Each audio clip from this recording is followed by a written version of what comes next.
The notification arrived at 6:47 on a Tuesday morning. Not a dramatic sound, not a fanfare, just the quiet, almost apologetic chime of a calendar reminder on my phone, sitting face down on the granite counter of my kitchen while the coffee brewed. Whitmore Voss Annual Shareholder Gala, 7 p.m. Dress, black tie, venue, the Meridian rooftop. I turned the phone over, read it once, set it back down. Then I opened the drawer to the left of the sink, the one that held takeout menus we never used and batteries of unknown charge, and I took out the one thing that didn't belong in that drawer. A slim titanium scale rule, 8 inches long, etched with measurement gradations so precise they were almost offensive in their exactness. The kind of instrument you use when the difference between correct and almost correct is the difference between a building that stands and one that does not.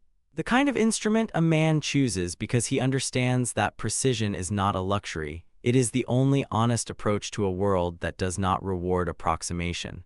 I had owned it for 11 years. I had carried it in my breast pocket against my chest every day for the last 14 months. I set it on the counter next to my coffee, looked at it for a long moment. 61%, I thought. That is what precision looks like when it is finished. I had been building something in the dark for 14 months, quietly, methodically, without announcing it to anyone who did not need to know, and tonight it would be complete. Tonight, the people who had spent 3 years deciding what kind of man I was, deciding loudly, publicly, and with tremendous self-satisfaction, were going to find out that they had been reading the wrong blueprints entirely. My name is Marcus Hale. I am 41 years old. I am an architect.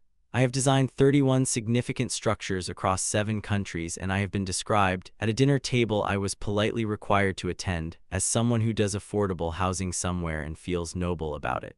In approximately 12 hours, I would walk into the headquarters of Whitmore Voss Group, the company my wife worked for, the company her father ran, the company where my name had become a joke passed around in group chats and whispered over canapés at events I was required to attend as an appendage, and I would take my seat at the head of the table. Not as a guest, not as a husband, as the majority owner, 61.3% of every share in that building, but I am getting ahead of myself. Before the ending, there is always the beginning. And the beginning, like all the ones that hurt most, started with love. It started, as the most expensive mistakes tend to, with love that was entirely real. Before we go any further into Marcus's story, before we get to the night that changed everything in that room on the 24th floor, we'd love to know where you're watching from. These stories travel further than we ever imagine, and knowing that you're out there in your city, in your corner of the world, genuinely means everything to us.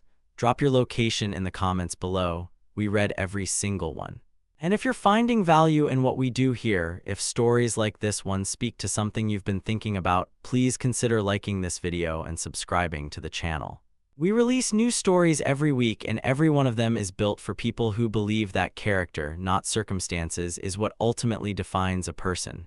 Now, let us go back to Marcus. And to the moment everything in his life first began to shift, not dramatically, not all at once, but in the slow and structural way that things shift when the foundation underneath has been quietly and persistently compromised. I met Diane Whitmore at a conference in Edinburgh 7 years ago. She was presenting a paper on corporate brand architecture, the way a company's visual identity either supports or contradicts its actual values. I was there as part of a panel on the built environment and its relationship to civic identity. How the buildings a city chooses to construct reveal, with extraordinary honesty, what that city believes it is worth. 2 different disciplines, 2 different panels, the same central argument, that the things we build, in whatever form they take, are confessions. They tell the truth about who made them, whether the maker intends it or not. She made that argument more clearly and more honestly than anyone else in the room that day. She was 31, with dark hair and a dry, understated wit that I had always found more attractive than the loud, performed kind. She asked better questions than anyone on her panel. She listened to the answers in the way that genuinely curious people listen, not building their response while you speak, but actually receiving what is being said and turning it over before they reply. We talked for 4 hours at the conference dinner. We missed the last group event entirely and found a small restaurant 3 streets from the hotel and stayed until midnight. I missed my flight back to London the following morning. I did not mind at all. I booked a later one and felt, walking through Edinburgh in the rain, like a man who had unexpectedly found something he had not known he was looking for. We were married 18 months later in a ceremony her father organized at a country house in the Cotswolds. It was very beautiful in the particular way that things organized by Richard Whitmore were always beautiful. Considered, abundant, and designed to reflect well on their organizer. The guest list was 300 people, roughly a third of whom I recognized. The flowers were extraordinary, the dinner was extraordinary, the speeches were long. Richard paid for half of it. I paid for the other half. He reminded me of the fact of his contribution on at least 6 separate occasions over the following 3 years in the tone of a man making a permanent investment rather than a gesture of love. I want to be clear about something before I continue, because I think it matters to everything that follows. I loved my wife. I loved her not in the abstract, performative way that people claim to love someone when they are trying to establish the moral legitimacy of their pain, but in the specific, daily, unglamorous way that real love actually exists. In the particular quality of her laugh at something unexpected, in the way she worked through a problem by talking it out in long, looping sentences, in the fact that she had opinions about architecture, serious, well-considered opinions, and was not embarrassed to tell me when she thought I was wrong. She was right about that more often than I admitted at the time. For the first 2 years of our marriage, things were what I would honestly call good. We lived in a house I had designed myself, a 3-story conversion in Islington, exposed concrete alongside warm timber and a glass atrium that pulled the light from the garden through every room from 6 in the morning onward. We had a rhythm. We had Sundays, which we protected with the particular territorial dedication of people who work too hard and know it. We had a shared language built from 4 years of knowing each other, and that language was ours, and it was real. Then Diane was promoted to marketing director at Whitmore Voss Group. And the world her father had built, the world of old money, invisible status, and the permanent, weaponized performance of importance, began pulling her back toward its center of gravity. It is not a criticism entirely. Gravity is gravity. It acts on people who are not paying attention and on some people who are. The only defense against it is a decision made clearly and deliberately, and some decisions are harder to make than others. And I, in that world, was a problem. Not in any way she would have named aloud, not at first, but structurally. I did not perform. I did not broadcast. I wore unremarkable suits and spoke in measured sentences and declined to bid for the table's attention at events where bidding for the table's attention was the entire point. In a world that ran on the performance of wealth, I was someone who simply had it and felt no need to display it.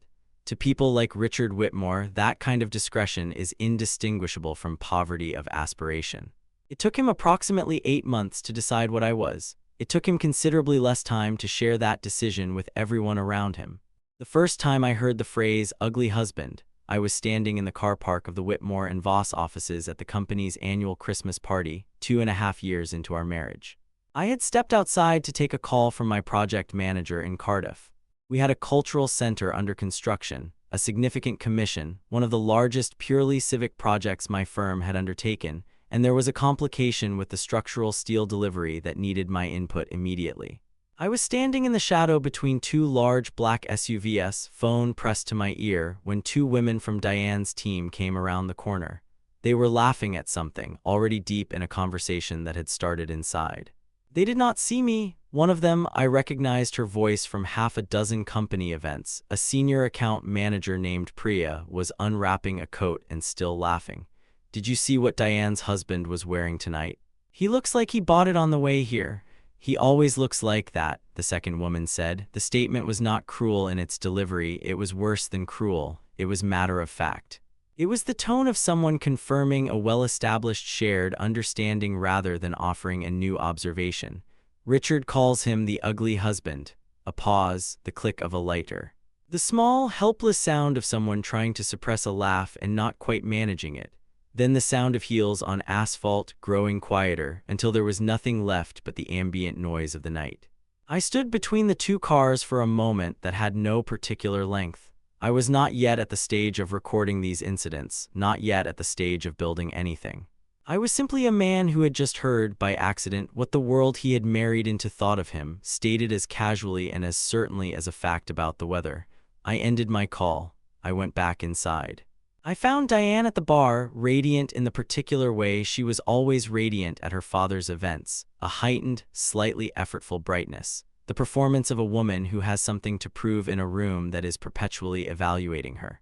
I got a glass of water and stood beside her and said nothing about what I had heard. I talked instead to a contractor I had not met before, a soft-spoken man named Daniel Osei, who had built a renewable startup on evenings and weekends for 3 years and wanted to know whether any architects were thinking seriously about off-grid thermal design. We talked for an hour. It was the best conversation of the evening, and neither of us was performing anything. But the phrase stayed, not as a wound exactly, as a measurement, a data point about the structural integrity of the situation I was standing inside. The kind of data point that a careful person stores carefully, without drawing premature conclusions, and returns to when there is more data to triangulate against. Richard Whitmore hosted a dinner at his townhouse in Belgravia on the third Thursday of every month without exception. He had done so for over 20 years. These were not social events in any organic sense. They were curated performances, invitation only, attended by the specific category of people whose presence reflected well on their host. The guest list rotated through a long-established repertoire of clients, investors, minor politicians, and rotating cultural figures whose presence lent the evenings an intellectual credibility that Richard valued for how it looked rather than for what it produced. The food was prepared by a private chef. The wine was always exactly right. The table was always set with the specific, practiced abundance of someone who understands that the appearance of generosity can substitute indefinitely for the thing itself. Diane and I were regulars, appearing perhaps twice a month. I was the only person at the table who was there by marital association rather than by invitation in his own right. That particular Thursday evening, 14 months before the gala, the conversation had turned, as it always eventually did, because Richard always steered it there, to what people were building. A consortium of developers was assembling a bid on a mixed-use regeneration site near Stratford. Significant square footage, significant public subsidy, significant architectural opportunity. It had been in the financial press for a week. Marcus's firm should tender for it, Diane said brightly across the table. She meant it as a compliment and inclusion, a lifting of my professional profile into the room's orbit. She did not anticipate how her father would receive it, which told me something in itself. Richard set down his wine glass with the unhurried, deliberate patience of a man who has decided to make a point and wants the table to understand that the making of it is not effortful for him. The brief calls for something commercially ambitious, he said. His voice was pleasant. His smile was pleasant. Both were instruments. Marcus, your portfolio is primarily civic, isn't it? Libraries, community centers.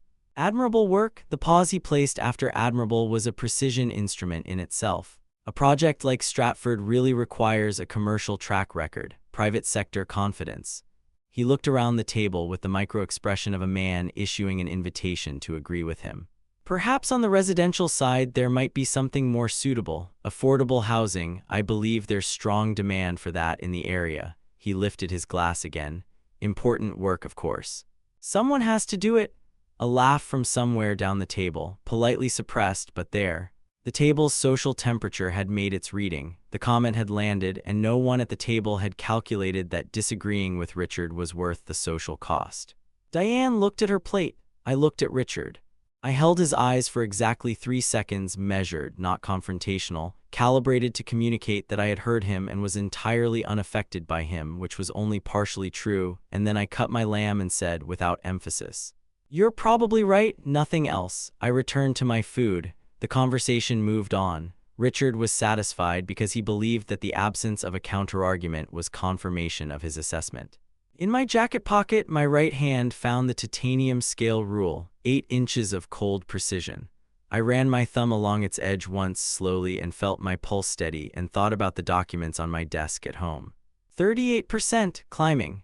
Connor Whitmore was 34 years old and held a title at Whitmore and Voss that changed frequently enough to suggest it was largely ornamental.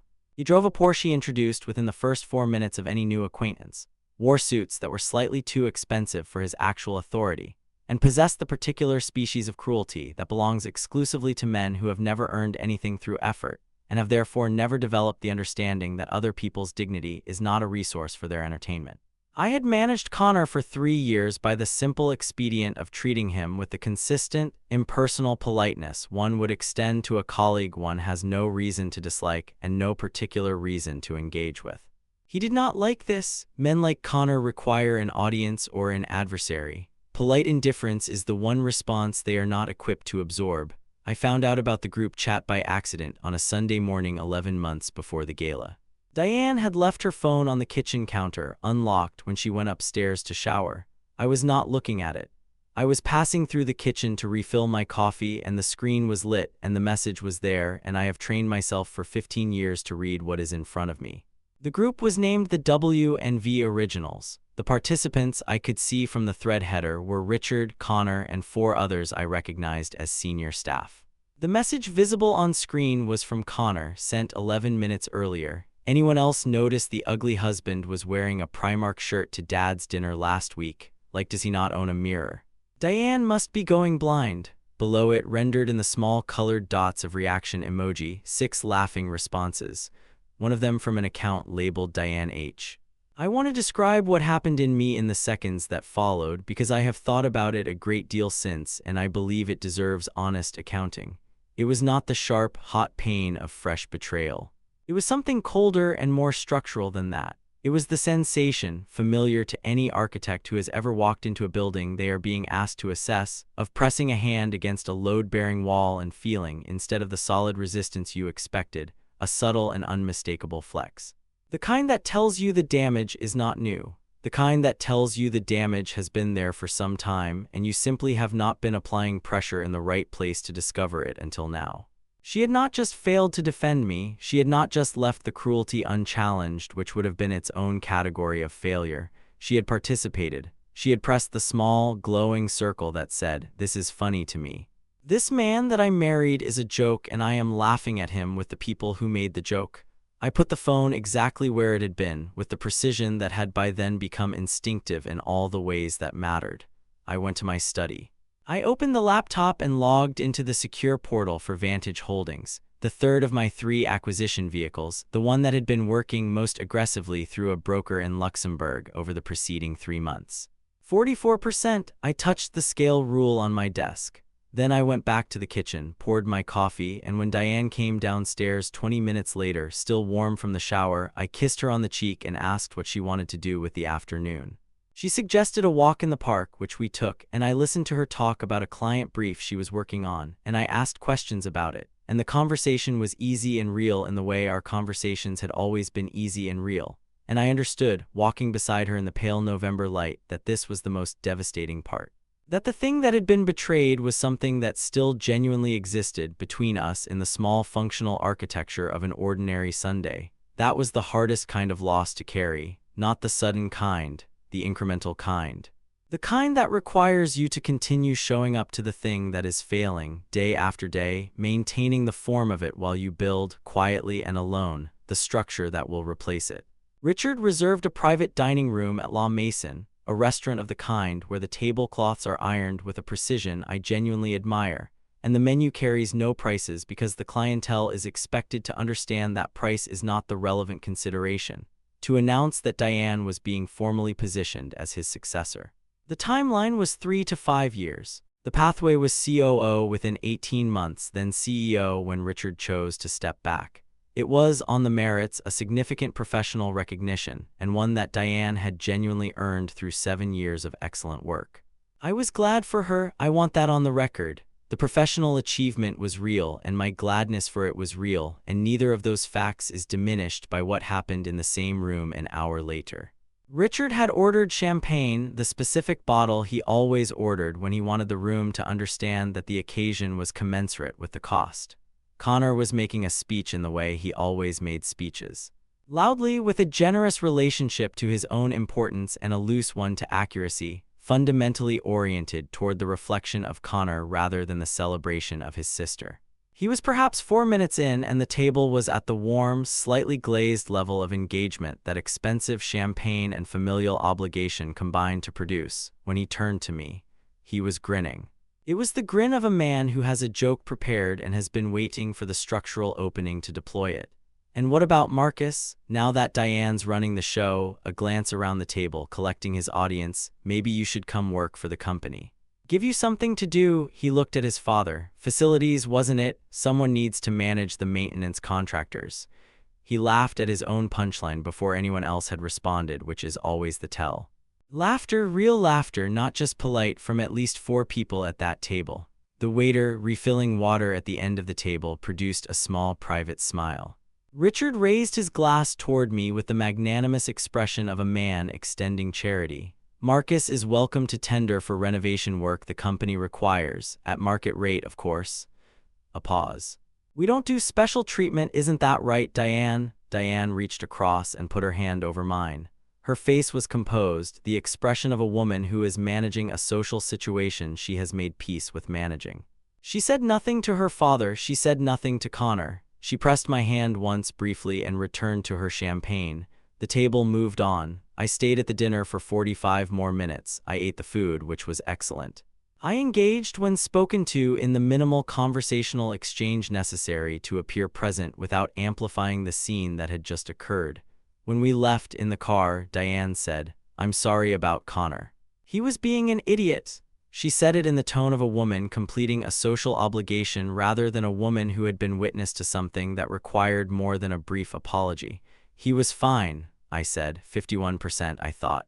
Majority achieved, passing every threshold that mattered. I drove home through the rain and did not mention it again.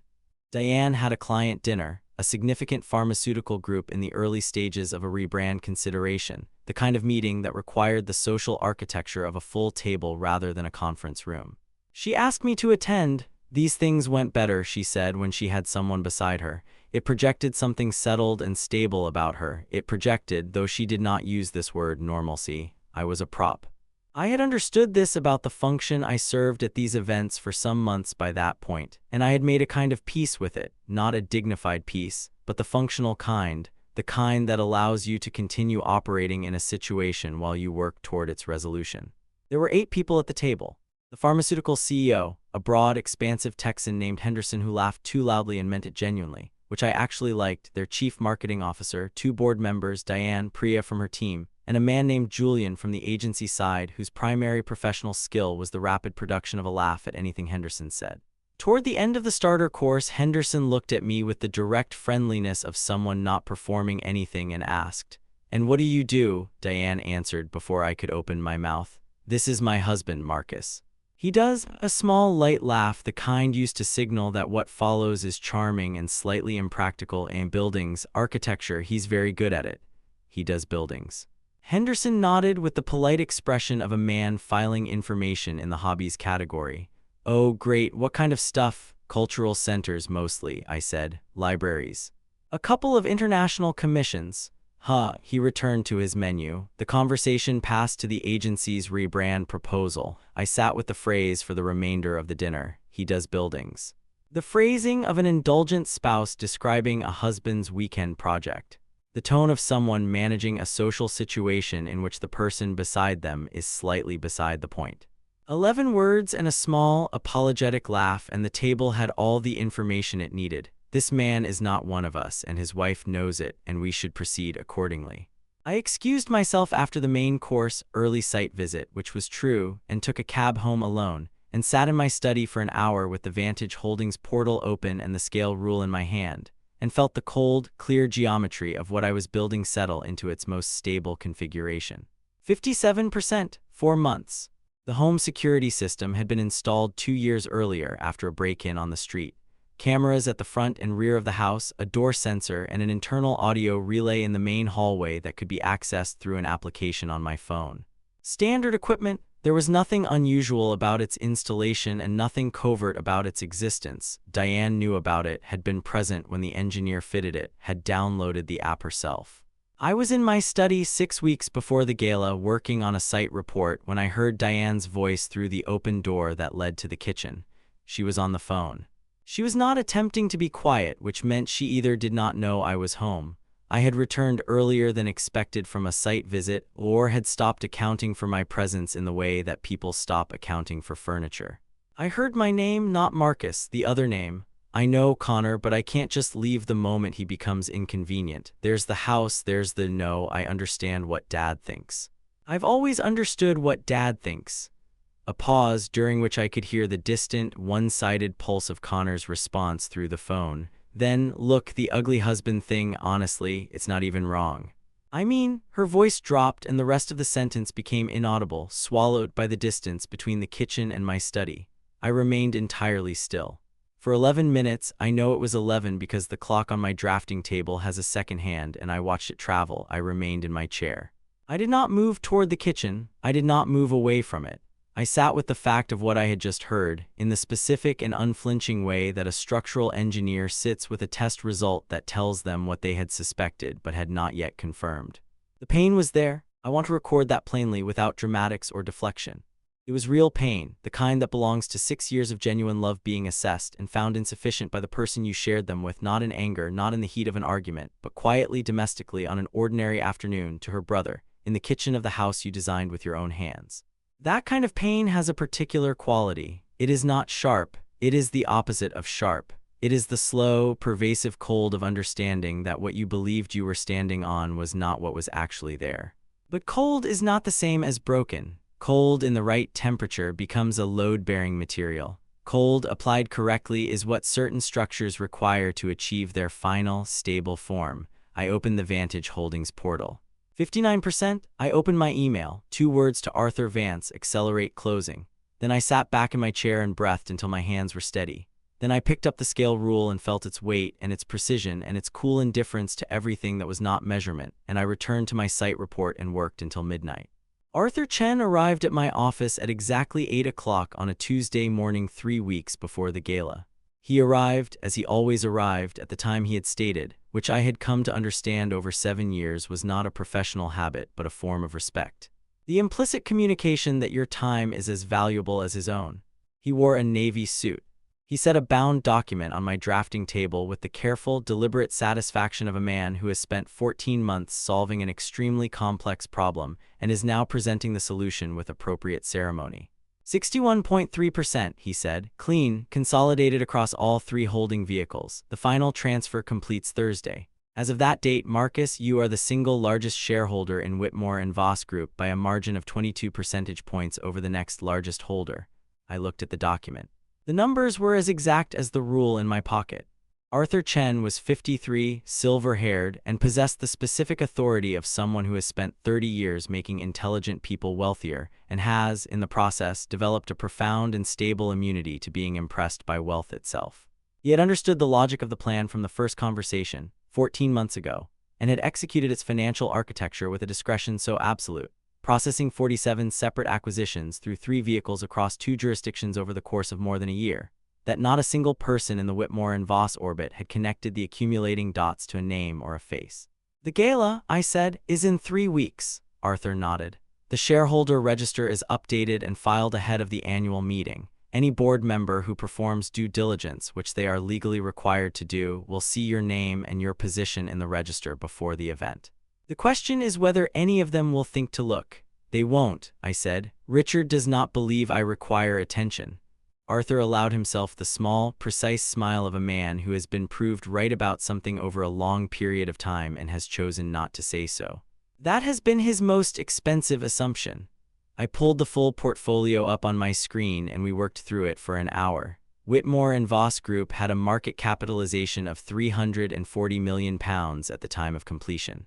My 61.3%, acquired across 14 months through a combination of open market purchases and several strategic private block acquisitions, 2 of which had been particularly intricate, requiring patient negotiation with institutional holders who had held positions for over a decade, had cost me, in total, including all transaction and advisory costs, £127.4 million. That number requires context. 6 years before I met Diane Whitmore, I had co-founded a structural engineering software company with a university colleague named Tom Park. We had met in the 2nd year of our undergraduate course and had, over the following decade, developed a piece of software that modeled load distribution in complex multi-material architectural structures, the kind of problem that is unglamorous and technically demanding and interests, at any given social occasion, approximately 3 people. It interested, however, every major construction firm in Europe, every large contractor in North America, and, by the 4th year after launch, significant portions of the construction sector in Southeast Asia and the Gulf states. We sold the company to a U.S. engineering group 8 years ago. The transaction valued the business at £290 million. My share of the equity was 60%. I had not mentioned this to Richard Whitmore. Not at dinner, not at a client event. Not at 3 years of family gatherings during which my professional adequacy was assessed, evaluated, and found wanting by a man who would, if he had been paying attention rather than performing, have understood that the person he was dismissing had, 6 years before he first met him, already done the thing he was implying I was incapable of, the building of something significant from nothing through the unglamorous, disciplined, daily work of precision. I had simply placed the proceeds quietly and without announcement into the vehicle that would eventually bring me here, into this room, into this document on this table. The gala, I said again. I want you in the room at 7:15, no earlier. 7:15, Arthur confirmed, with the folder.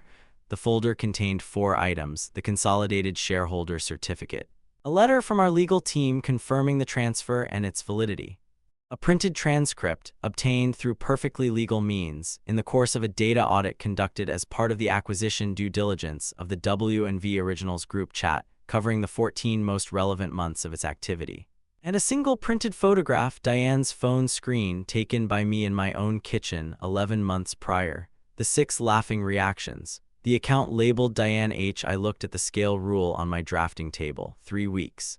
In the week before the gala, I drove to Richmond on a Sunday afternoon. My mother was 71, recently retired from 30 years as a secondary school mathematics teacher, and was the kind of woman who has spent a lifetime in rooms full of people trying to present themselves as more confident than they are, and has therefore developed an absolute and almost instinctive capacity to recognize what is real and what is being maintained with effort. I had never successfully produced a convincing performance for her on any topic that genuinely mattered. I had stopped trying approximately 35 years ago. I told her everything: the acquisition, the full mechanics of it, the plan for the gala, the nickname, where I had first heard it, how long it had been circulating, what scale of the company's social environment it had infiltrated, the group chat and the laughing reaction, the phone call in the kitchen. She listened the whole way through without interrupting once. When I finished, she sat with what I had said for a moment, not performing thoughtfulness, actually thinking, and then she said, "And after the gala? After Thursday morning when the solicitors arrive, what happens to you? Not what happens to them, what happens to you?" "I continue," I said. "I've been offered a commission in Singapore. A cultural center and public library for the Arts Council there. 6-month engagement, potentially longer. I think I'll take it." She nodded slowly. "And the company?" "Graham Forsyth chairs the board. He'll manage the transition. I've already identified a candidate for the permanent CEO role. The company will be fine. It's a good company that has been badly led in one specific respect." My mother looked at me for a long moment. The particular quality of her attention, which I had been the subject of for 41 years, was never comfortable and always honest. "You know what your father used to say," she said, "about the difference between a good architect and a great one." I knew. "A good architect builds what the client asks for," I said. "A great architect builds what the site requires." She nodded once. "The site has changed, Marcus. Build accordingly." I drove home in the dark through the particular stillness of a Sunday evening in November and felt something that I had not felt in 14 months, a complete and unobstructed clarity, not happiness, not anticipation.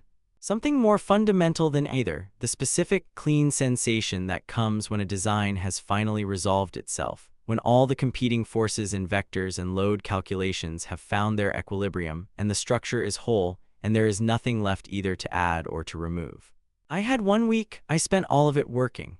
The Whitmore Voss annual gala was held every year at the Meridian Rooftop, a glass and steel event space on the 24th floor of a building in the city that Whitmore and Voss had, in an early and profitable investment decision, helped to develop.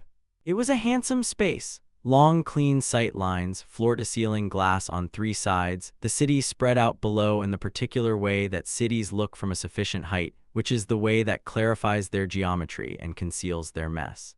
I knew the building 6 years earlier, before I was married into the company and therefore rendered invisible within it. I had been involved, in a peripheral, sub-consultancy capacity, in the development brief for the original structure. The architect of record had been a firm I knew well. The structural challenge of the rooftop level, with its cantilevered external terrace, had been discussed in a meeting I attended, and to which I had contributed 2 specific recommendations that were incorporated into the final design. The building I was walking into on the night I was walking into it was partly mine in a way that no one in the room would know or would have thought to consider. On the afternoon of the gala, I made 3 calls.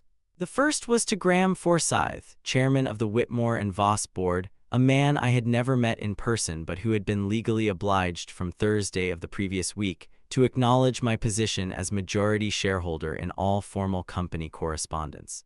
I had written to him then. I called him now to confirm the evening's logistics. The silence on the line when I introduced myself was of a specific quality. Not shock, he had had 4 days to absorb the fact of my existence. Something more like the careful recalibration of a man who has spent 40 years in boardrooms and is performing the rapid adjustment of his assumptions in real time. "Mr. Hale," he said with the even tone of someone who has chosen composure, "I was wondering when we might speak." "Tonight," I said. "I'll be at the gala. I'd appreciate you being positioned to my left when I address the room." A pause of perhaps 2 seconds. "Does Richard know?" I said. "He does not." The second call was to Arthur. 7:15, confirmed. The third call was to my solicitor's office. The papers, divorce filing, asset separation documentation, a comprehensive legal package that my team had been preparing for 6 weeks in parallel with the acquisition completion, were confirmed for service at 9 o'clock the following morning. I went upstairs and dressed. I want to note the specific attention I gave to this because I think it is relevant to the account. I had been told, in various ways and through various channels for 3 years, that I dressed incorrectly, that I did not understand the visual grammar of wealth and status, that the way I presented myself was inadequate to the rooms I was required to occupy. I had for 3 years chosen not to argue with this. I wore what I wore. I showed up as I was. Tonight was different. Tonight I dressed with the deliberate, considered care of someone who has decided to show, once and finally, that the apparent indifference was always a choice and not a limitation. A midnight blue suit, bespoke, collected from a tailor in Jermyn Street 4 days earlier. A white shirt, spread collar, without a tie, not because I did not have one, but because I had decided that the absence of a tie communicated something that a tie could not, which was that I was not dressing for their table. I was dressing for mine. Black Oxford shoes that had cost more than anything I had ever worn to a Whitmore and Voss event, and that showed it in the specific, quiet way that truly good things show their quality, not loudly, not immediately, but unmistakably when observed with attention. The titanium scale rule in my left breast pocket, against my heart, exactly where it had been for 14 months. I looked at myself in the mirror for a moment. Then I went downstairs and waited for Diane to finish getting ready, and we arrived at 7:03. The room was already full, already performing. 200 people at peak social operating temperature. Every conversation a negotiation, every position in the room a statement, the ambient noise at that specific frequency that expensive events produce, which is just slightly too curated to feel like a real gathering of human beings, but just genuine enough to sustain the illusion. Crystal glasses, black tie, the smell of good food being prepared somewhere below, and the particular, expensive scent of a room in which every element has been chosen to communicate that the people in it have arrived. Richard Whitmore was near the windows at the far end of the room, positioned with the instinctive territorial awareness of a man who has spent 30 years understanding that whoever occupies the best sight line in a room controls it. He was in excellent form, the navy double-breasted suit, the easy authority, the large, practiced laugh of a man entirely comfortable in a world he built to reflect himself. 3 institutional investors flanked him. He was, in every observable way, the undisputed center of gravity of the space. He saw me arrive. He produced the smile, the specific, warmer-than-necessary smile he had always given me, which I had come to understand was not warmth but the social equivalent of a nod. An acknowledgement that I existed and that I was tolerated, presented in the format of welcome because the format was more comfortable than the alternative. "Marcus." The handshake firm, slightly firmer than required, the old reflex. "Glad you could make it, Richard." I looked at him for a moment with the complete stillness of someone who is holding a very great deal of information and has made the considered decision not to release any of it yet. "Wouldn't miss it." Diane had already been absorbed by the room, the particular kind of absorption that happens to people who belong in their professional habitat, conversations opening around her as she moved. I watched her reach Connor accept a glass of champagne, the two of them falling into the easy, exclusionary rhythm of siblings at a family event. Her face was bright and competent. She was, in this room, in her fullest version. I took a glass of sparkling water from a passing tray. I found a position near the eastern wall, good sight lines to the stage, the main door clearly visible, the side entrance through which Arthur would arrive at 7:15 confirmed in my peripheral vision. I stood with my water and I watched the room in the way I had always watched rooms, not as a participant looking for my point of entry, but as an architect assessing a structure. Where were the load-bearing elements? Where were the stress concentrations? What would the response be when the forces changed? I was aware of the glances. I had always been aware of them at these events, but tonight I received them differently, not as judgments to manage, but as data to record. Priya from the account team, noticing me across the room and dropping her voice to whoever she was standing with. A cluster of 3 junior executives near the bar who rotated slightly as I passed, the small, choreographed exclusion that social groups perform without conscious intention when they have been given permission, by someone they respect, to exclude. The ugly husband with his water glass in the corner, let them have this moment, I thought. The setup is always the last thing you see before the reveal. At 7:12, Graham Forsyth found me near the eastern wall. He was a compact, deliberate man in his late 60s, silver at the temples, with the specific stillness of someone who has spent the last 4 days reconfiguring a large number of assumptions and has arrived at a new position with a professional composure that I genuinely respected. He shook my hand with something that occupied the territory between deference and alertness, a chess player's acknowledgement of a move that has significantly changed the board. "Mr. Hale," he said quietly, "I've briefed 2 other board members. The remaining 3 will become aware in the next several minutes before Richard begins his address." "Good," I said. "When Richard finishes, I'll step forward." "I'd like you standing to my left," he nodded once. A man of 70 years of experience who had been 40 years in boardrooms received this instruction without question. That perhaps said more about Richard Whitmore's actual board authority than anything else in the room. At 7:15 exactly, the side door opened. Arthur Chen walked in, navy suit, dark tie.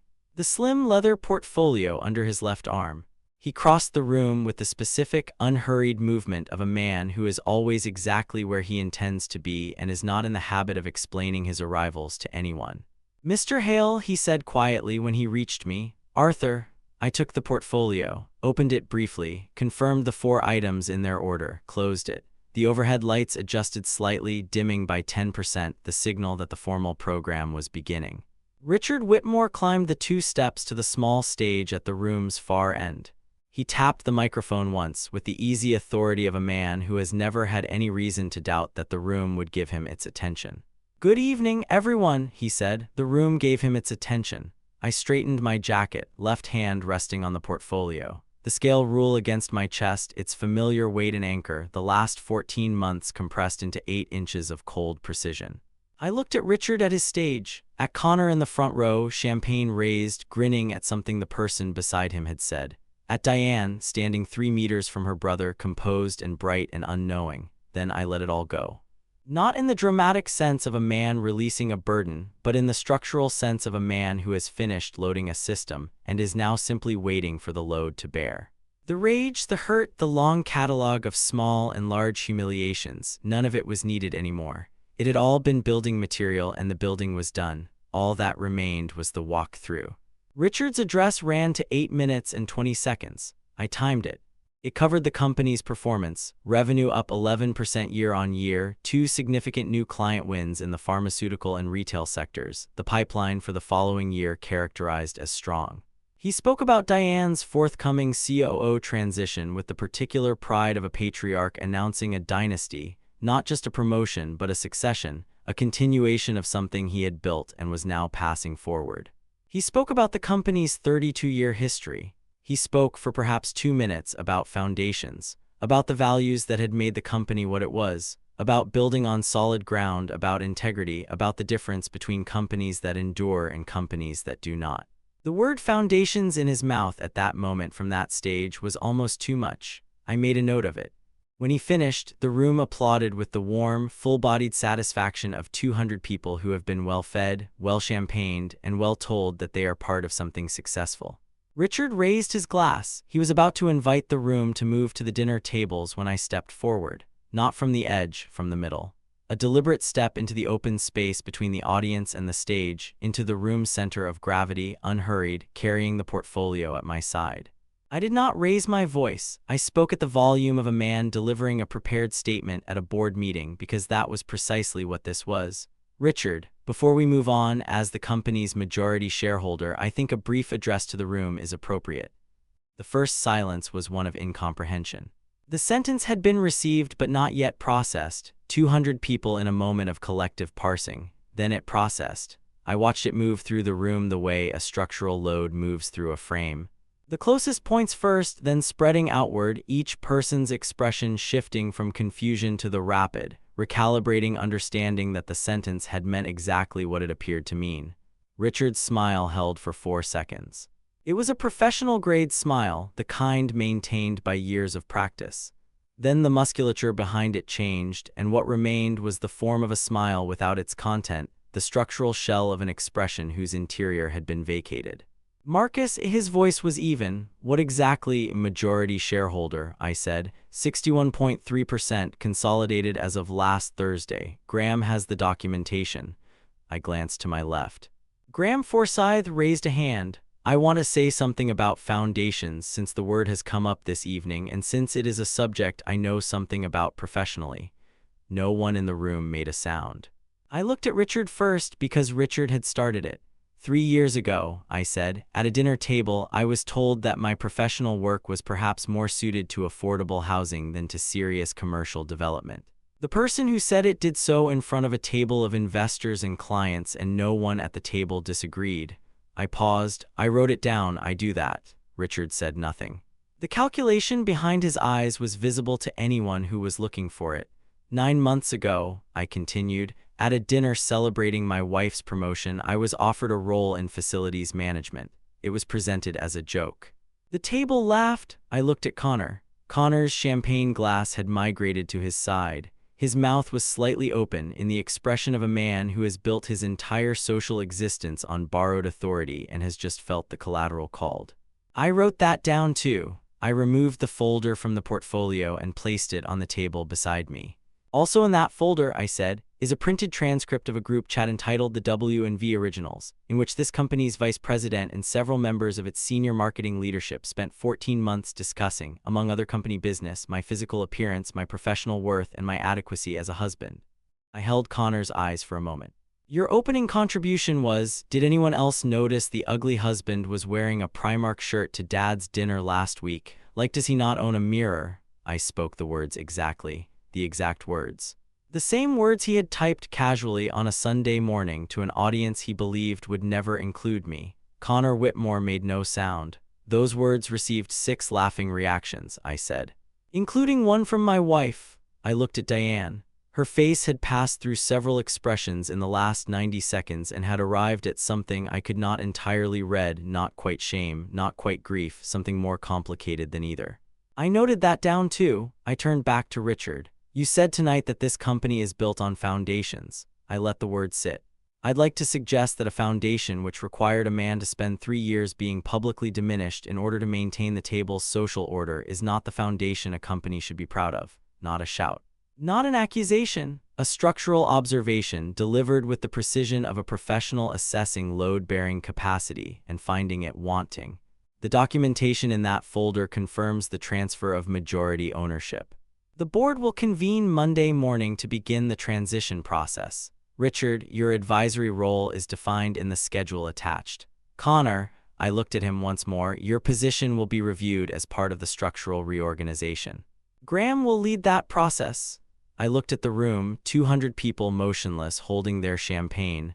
I want to be clear about something, I said. I am not here to destroy this company. It is a good company. It has excellent people, many of them in this room, who have been doing excellent work in the service of a leadership structure that did not always deserve it. That will change. The company will continue.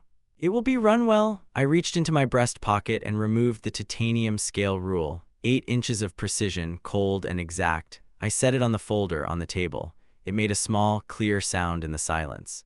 That's all, I said. I stepped back from the center of the room.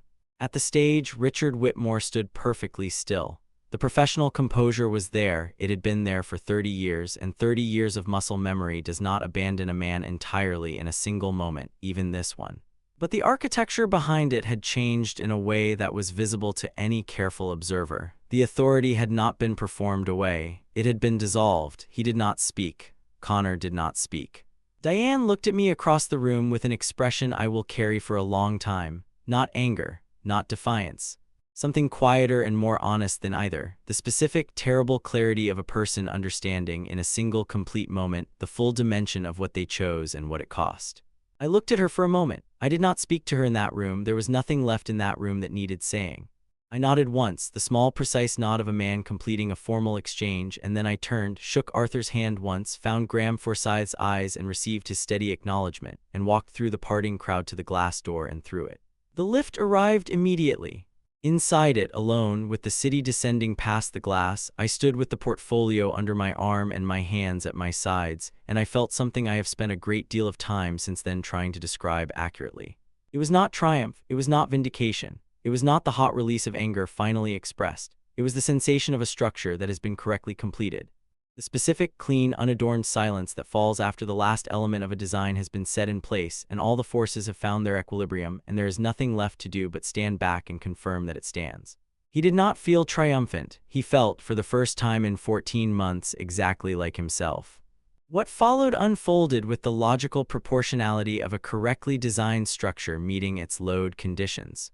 Not with drama, not with speed, but with the steady, inevitable resolution of things finding their correct level. Richard Whitmore resigned as CEO within 6 weeks. The transition was managed through the board process, but the pace of it was driven by 3 of the company's largest institutional investors, who had been uncomfortable with the concentration of dynastic control for several years and who found in the change of ownership the structural opening they had been waiting for. Richard retained his minority shareholding and a seat on an advisory panel, and his name remained on the company letterhead. What did not remain was the authority, the unchallenged, operationally absolute control of a man who had understood the company as a private kingdom with himself as its permanent monarch. His world contracted in the particular, incremental way that worlds built on performed authority contract when the performance can no longer be maintained. The Belgravia dinners continued for 1 more month, then stopped. 2 business associates of over a decade quietly redistributed their primary commercial relationships. Not publicly, not loudly, the invisible reordering of proximity that occurs when the gravity at the center of a system weakens. He did not reach out. He was not, I think, built for the kind of accounting that reaching out would require. That is a choice, and choices are architectural. They tell you with precision what the person is built from. Connor Whitmore resigned his VP role the following week, submitting his resignation before the board restructuring process could reach his position and make the outcome identical by a different route. His letter cited new opportunities. The new opportunities did not announce themselves publicly in the months that followed. He sold the Porsche in autumn. He moved into a smaller flat in a less expensive part of the city. He posted on social media with notable intensity for several weeks. The particular acceleration of a man trying to fill with noise the space where status used to be, and then posted less, and then almost not at all. The W&V Originals group chat was deleted within 48 hours of the gala. The instinct to remove evidence arriving as it always does, approximately 14 months too late. Priya and 2 other members of the marketing team who had contributed to the thread were met with the new HR structure. The outcomes were proportional and fair. I was not involved in them directly. I had made my point in the room. The administrative details were not my territory and I had no interest in making them so. Diane received her COO title. That had always been the plan, and the plan was correct. She was genuinely qualified for the role, and the company's performance under the new executive structure would confirm this. We did not speak after the gala evening. The divorce was managed entirely through legal representatives, with the efficiency and relative cleanness that results from thorough preparation. The Islington house went to her. I had a project in Singapore and no use for it. The settlement was fair, not generous precisely. Fair. She gave an interview months later to a business publication covering the Whitmore and Voss restructure. She did not mention me by name. She said, "Sometimes the people closest to you are the ones you understand the least, and that failure of understanding carries its own consequence." I read it once, considered it for a moment, and did not read it again. The letter arrived 4 months after the gala, handwritten, plain white envelope. my Singapore address written in careful, deliberate script I recognized without needing to examine the sender line. No return address. I opened it at my desk in the apartment on the 14th floor that looked out over the harbor where the lights of a dozen container ships blinked in long, patient rows across the dark water. Marcus, I am not writing to ask for anything. I want to be clear about that before anything else because I understand that any letter from me arrives with the assumption that it is a negotiation, and it is not. I am not negotiating. I am not asking. I have spent 4 months understanding what I allowed to happen and understanding that no explanation I could offer would be adequate to it. So I am not going to explain. I am going to say one thing. I knew about the nickname from the 2nd month of our marriage. Connor used it at a family dinner, the first one you attended as my husband, and I said nothing. I told myself it was harmless. I told myself you were above it, which you were, but which is not the same as me being above it or me choosing to be above it. I was not. I laughed at it. I let it define the version of you I was permitted to show in my father's world, and I made the choice, not once but every time, to protect my seat at that table rather than protect you. I don't know if that is forgivable. I suspect it is not, and I am not asking you to find out. I am writing because the man who designed the house on Elgin Avenue, who put the glass atrium in so that the garden light came through every room from 6 in the morning, was the best and most honest person I have sat across a table from, and I understood that too late, and I will carry that clearly for a long time. I read it twice. I sat with it for several hours in the warm Singapore dark, the harbor lights below, the particular silence of a city that operates 24 hours on its waterline. I thought about Edinburgh. About a dinner that ran until midnight and a flight I missed without minding. About Sundays in a house that the light came through correctly because I had designed it to. About 4 years of a shared language and what it costs to build one and what it costs to lose it. Then I folded the letter precisely and placed it in the drawer of my drafting table next to the titanium scale rule, and I did not reply, not from cruelty. I want to be clear about that. Not from any desire to maintain the wound or to deny her the dignity of an acknowledgement.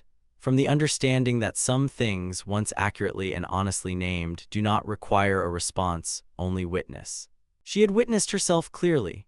She had given the account correctly without asking for anything, without softening the parts that did not reflect well on her.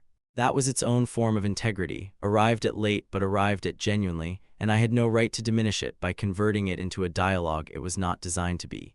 I closed the drawer. I went back to the drawings on my desk. The Singapore project was a cultural center and public library for the city's Arts Council. A mixed-use civic building on a reclaimed waterfront site, with a cantilevered reading room that extended 16 meters over a reflecting pool, and was designed to catch the afternoon light in a specific way that would, I hoped, make the experience of reading in it feel like reading in a space that had been built in genuine service of the act.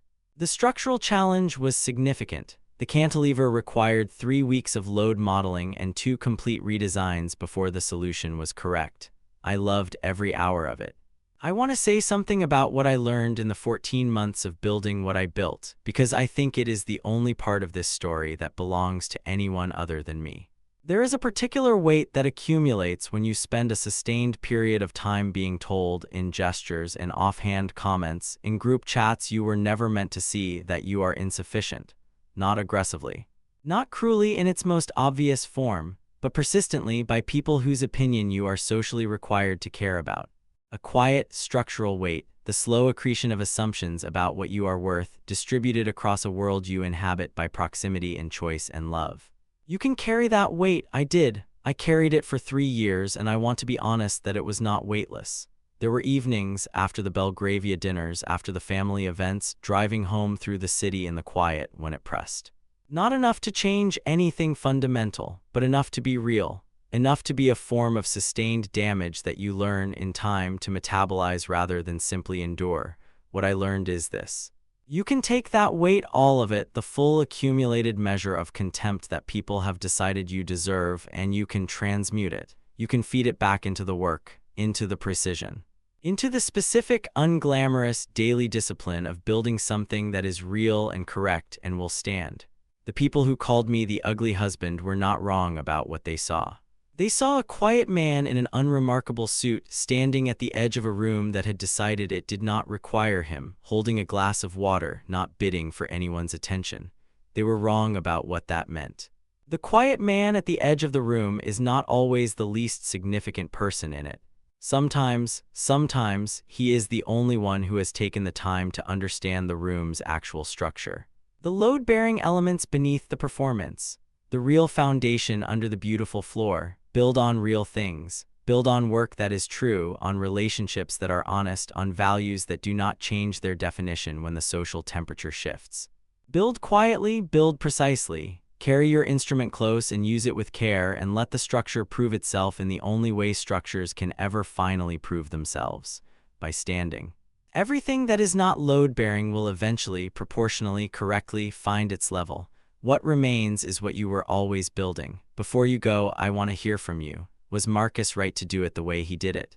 There are people who will say that a man of genuine character would have walked away from the marriage quietly, without the boardroom reveal, that the gala entrance was its own form of performance, its own bid for an audience, which makes it less different from the people it was responding to than it appears. There are others who will say that some systems of contempt require a structural, public response, that the private kind merely permits the public damage to continue. I don't know which camp you're in, and I am genuinely curious. Tell me in the comments. Tell me what you would have done, standing in a kitchen, listening to a voice that had no idea you were there. Tell me if you've ever carried something quiet and heavy for a long time before finding the place to set it down. And tell me where you're watching from. These stories travel far. We're always grateful you're here for them. If this one stayed with you, please give it a like and subscribe to the channel. We release new stories every week, and we make all of them for people who believe that what you build quietly over time is the only honest answer to what anyone says about you. Thank you for being here. It means everything.